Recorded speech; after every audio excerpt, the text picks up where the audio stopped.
mu mayira ataha iwacu nasanze umuntu ubabaye washashe imirimo ye yose imbere na soni afite zo kuyerekana arasenga ababaye bati ko muranezwa niki kimbuza guhirwa niki kimbuza guhirwa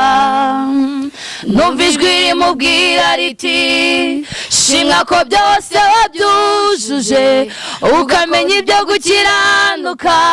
harimo kimwe gusa nkugaya hariho kimwe gusa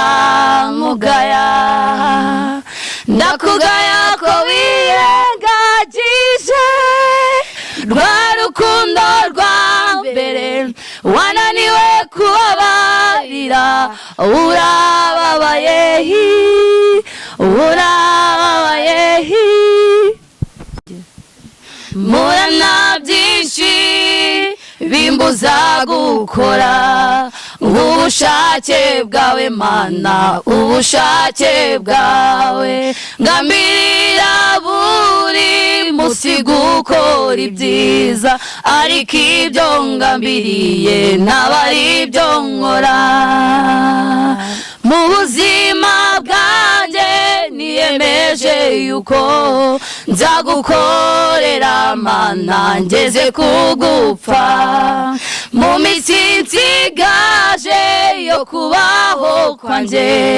ushoboze kugukunda nkukiranukire umwanzi wanjye ahora ntera ngateshuka inzira zawe nagambirira gukora ibyiza ibibi bikanza imbere namenye ko ngoswe n'igicu n'ingabo nyinshi zikomeye